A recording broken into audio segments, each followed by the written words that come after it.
નમસ્કાર દર્શક મિત્રો, મિરર ઓફ ધી વર્લ્ડ ન્યૂઝમાં આપ સૌનું હાર્દિક સ્વાગત છે। વડોદરામાં ચોરી અને પ્રોહિબિશનના ગુનાઓમાં સંડોવાયેલા 2 આરોપીની ધરપકડ, લાખોનો મુદ્દામાલ જપ્ત। આજે વડોદરા શહેર ક્રાઇમ બ્રાન્ચે ચોરી અને પ્રોહિબિશનના ગુનામાં સંડોવાયેલા 4 આરોપીની ધરપકડ કરી છે। તેમની પાસેથી લાખો રૂપિયાનો મુદ્દામાલ પણ જપ્ત કરવામાં આવ્યો છે।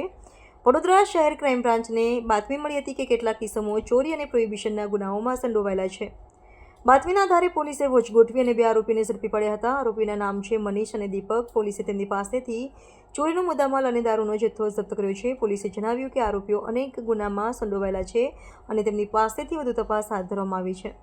પોલીસે આરોપીઓ પાસેથી ₹6,69,682નો મુદ્દામાલ જપ્ત કર્યો છે। તેને લગભગ 2 લાખ રૂપિયાની કિંમતનો દારૂ અને અન્ય ચોરીનો મુદ્દામાલ સામેલ છે। આરોપીઓએ ચોરીના ગુનાઓ વાડીના દાંડિયા બજાર, કોઠી અને ગોરવા વિસ્તારોમાં કર્યા હતા। પોલીસે આરોપીઓ પાસેથી મોપેડ અને અન્ય વાહનો પણ જપ્ત કર્યા છે।